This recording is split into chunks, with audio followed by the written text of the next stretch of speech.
avoir perdu tout son savoir. Oh,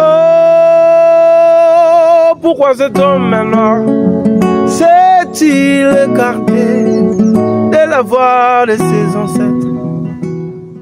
Salut à tous, mes frères et sœurs, à vos titres et qualités. Que Dieu vous bénisse richement. Ici, c'est votre frère Alain Kebado. Peuple congolais, ont conscience, paix, conscience. Alors aujourd'hui, je viens pour qu'on échange avec nos frères et sœurs de partout. Le chrétien savent, la Bible dit, savez-vous pas que vous êtes la lumière du monde? Savez-vous pas que vous êtes le sel de la terre? Jésus a dit, allez, faites de nations mes disciples. L'évangélisation ou la prédication n'est pas forcément se tenir du haut de la chair ou lire des citations. Voilà, pour dire qu'on est pasteur ou prédicateur. Crier, ouais, frère Branham dit, la Bible dit. Pas forcément ça. Mais l'évangélisation, c'est aussi la conduite. Cela ne veut pas dire que j'ai une bonne conduite irréprochable, non. Le but de ma venue sur la terre, c'est ça. Je ne suis pas encore parfait, mais je travaille pour ça. Je suis une pierre avec des aspérités, avec des saletés, mais on doit construire la maison avec cette pierre. Il faudrait tailler cette pierre pour que, voilà, il faudrait donner une forme à la pierre pour que ça facilite la construction. Donc, mes chers frères et sœurs, aujourd'hui, on va échanger sur un sujet. Est-ce que les citations de Frère Branham ou le verset biblique sont sataniques? C'est ça la question. S'il faut lire 2 Corinthiens 3, 6, la Bible dit ici, « Il nous a rendus capables d'être ministres d'une nouvelle alliance, non de la lettre, mais de l'esprit. Car la lettre est tue, mais l'esprit vivifie. La lettre est tue, mais l'esprit vivifie. » Aujourd'hui, pour être un grand prédicateur, pour être quelqu'un qui maîtrise la parole, il faudrait obligatoirement, lors de votre échange avec des frères ou des sœurs, ou peut-être pendant la prédication, il faudrait exhiber ou présenter des citations. Que ce soit de versets bibliques, que ce soit de citations de Frère Branham. Ou ceux qui ne sont pas du message, voilà, de brochures, voilà, des citations de par docteur tel, pour convaincre les gens. Mais mes chers frères et sœurs, vous devez noter que si vous voulez faire du mal à quelqu'un, vous aurez tout le temps de trouver du matériel possible. De matériaux pour la destruction sont bien à notre portée. À la cuisine, à la chambre, à la toilette, partout. Il y a des outils que nous utilisons pour d'autres choses qui sont là, qui peuvent bien nous servir de détruire. Par exemple, si vous voulez tuer quelqu'un, vous avez les couteaux. Ce même couteau vous facilite à couper les oignons, la viande, ce genre de choses. Mais vous pouvez prendre ce même couteau pour tuer quelqu'un. Si vous voulez électrocuter quelqu'un, si vous voulez tuer quelqu'un par l'électricité, vous avez le courant à la maison. Il y a tout. Même le poison, il y en a à la maison. Il y a de javel que nous utilisons pour nettoyer la maison. Il y a de soude caustique. Il y a tas de produits que nous utilisons à la maison pour nettoyer la maison qu'on peut aussi utiliser pour détruire, pour tuer. C'est la même chose avec des citations. Quelqu'un qui veut convaincre parce qu'il a besoin d'argent, par exemple, il va vous chercher des citations, il va vous chercher des versets bibliques qui va vous pousser à croire ce qu'il dit. Mais intérieurement, il sait qu'est-ce qu'il cherche réellement. Voilà pourquoi des citations ne doivent pas vous épater, ne doivent pas vous faire peur. Une citation, un verset biblique peut être satanique. Ça dépend de l'intention de la personne qui lit cette citation ou ce verset biblique, tout simplement. Les frères et sœurs veulent justifier leur comportement avec des citations. Celui-là a acheté, par exemple, un vêtement Celui-là va porter par exemple des gourmettes, des câbles, ce genre de choses. Et voilà, il va chercher des citations. Ah voilà, frère Branham dit que porter, ça ne fait rien. Celui-là va porter une jupe un peu courte. Il dit, ouais, voilà, frère Branham dit ici. Celui-là va mettre un peu sa coiffure comme ça. Ah, il dit, frère Branham dit. Celui-là va chanter comme ça. Ah, voilà, frère Branham dit. Ça veut dire que les gens veulent justifier leur passion, veulent justifier leur manière de se comporter, veulent justifier leur désir par des citations. Et mais qu'est-ce que ça fait? C'est la destruction qui entre. Vous avez porté par exemple un câble ou une jupe un peu courte, ou vous avez mis les cheveux d'une manière un peu, bon, je sais pas, je dirais pas mauvaise, mais une manière qui, voilà, qui dérange certains. Et lorsque vous amenez une citation de frère Branham et qu'un autre frère ou une autre sœur voit, et lui aussi va faire la même chose, c'est comme ça. Vous allez dire une bêtise et vous faites tout pour chercher une citation. Parce qu'en réalité, il faut noter que la citation que vous amenez, vous n'amenez pas l'idée de l'auteur, vous apportez une partie.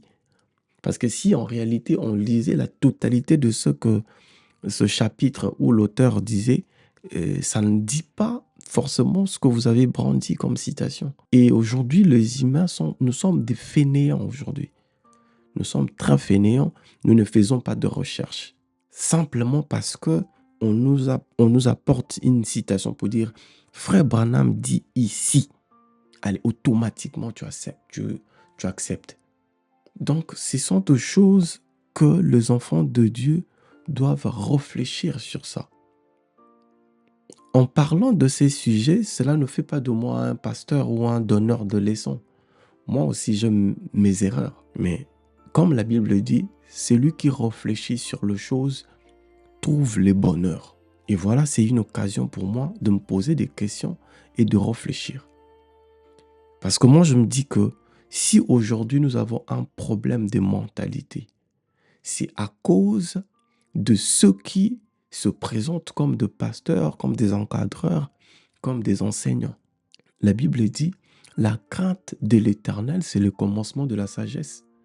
Et dans un pays où on trouve 90% des gens qui s'appellent de chrétiens et que on ne voit pas le fait de la parole de Dieu dans la vie des gens, ça veut dire qu'il y a un problème, il y a un souci.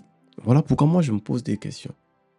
Je me dis que c'est nous, les chrétiens, qui avons la responsabilité d'apporter la lumière, parce que la Bible dit, vous êtes la lumière du monde, le sel de la terre. Le sel arrête la corruption, la lumière chasse le ténèbre. Mais si nous sommes 90% de ceux qui s'appellent de chrétiens et que nous n'apportons pas la lumière, nous n'arrêtons pas la corruption, ça veut dire que nous sommes responsables. Nous construisons des belles églises. Chaque dimanche, nous sommes à l'église. Où est ces dieux-là qui apportent la lumière, qui apportent les changements?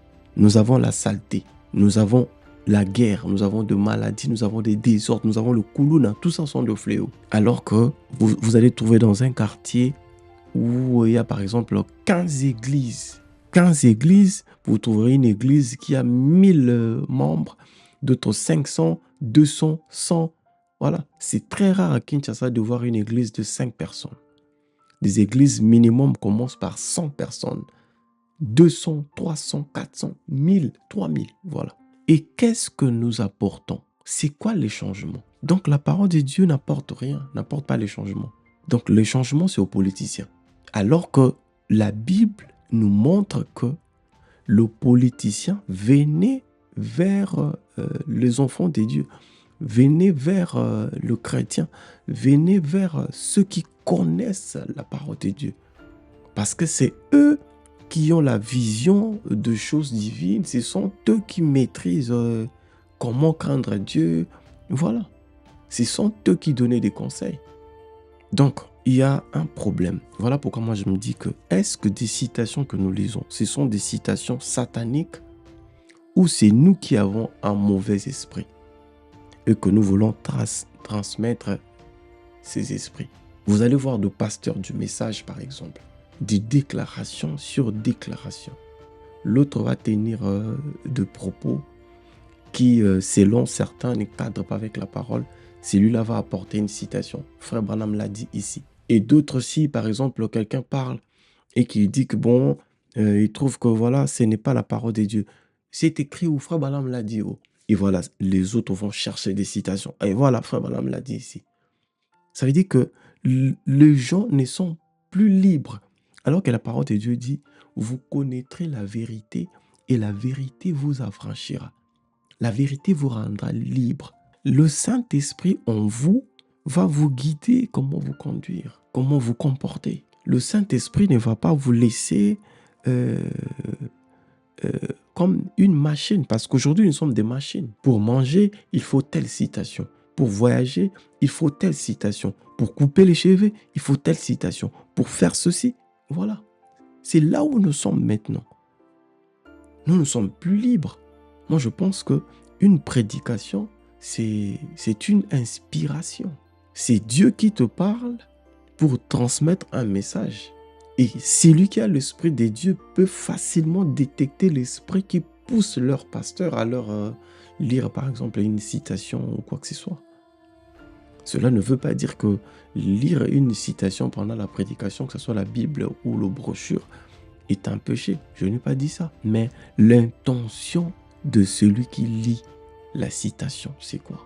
Est-ce pour justifier son comportement? Voilà pourquoi aujourd'hui, nous voulons une autre génération. Pas une génération de fanatiques, mais une génération de ceux qui creusent, de ceux qui cherchent la vérité.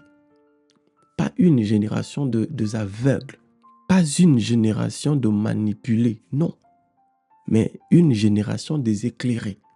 C'est ça qui va aider en sorte que le pays se lève. Notre Dieu, c'est un Dieu de paix, d'amour, un Dieu de prospérité, un Dieu de la propreté, un Dieu de l'ordre. Et c'est inconcevable de trouver des gens qui adorent ces dieux, mais se comportent comme des fous. Parce que la saleté que nous trouvons dans nos quartiers, dans nos maisons, dans la ville, prouve que nous avons un problème de santé mentale ou santé spirituelle. Voilà pourquoi je l'ai toujours dit que les dieux que nous adorons n'est pas le vrai Dieu. Les Jésus-Christ que nous adorons, c'est Satan. Pourquoi? Parce que Christ veut dire l'Esprit des dieux. Mais comment voulez-vous comprendre que les gens qui invoquent l'Esprit des dieux à chaque moment se comportent comme des malades, soient toujours dans la division, dans des querelles, dans la saleté, dans le désordre, dans la maladie, dans des guerres? Ce sont des questions qu'il faut se poser. Le frère et sœur veulent présenter des citations devant chaque situation, devant chaque problème. Ce n'est pas mauvais. On doit comprendre quelle intention. Intérieurement, mon cher frère, tu sais pourquoi tu veux brandir cette citation. Est-ce pour édifier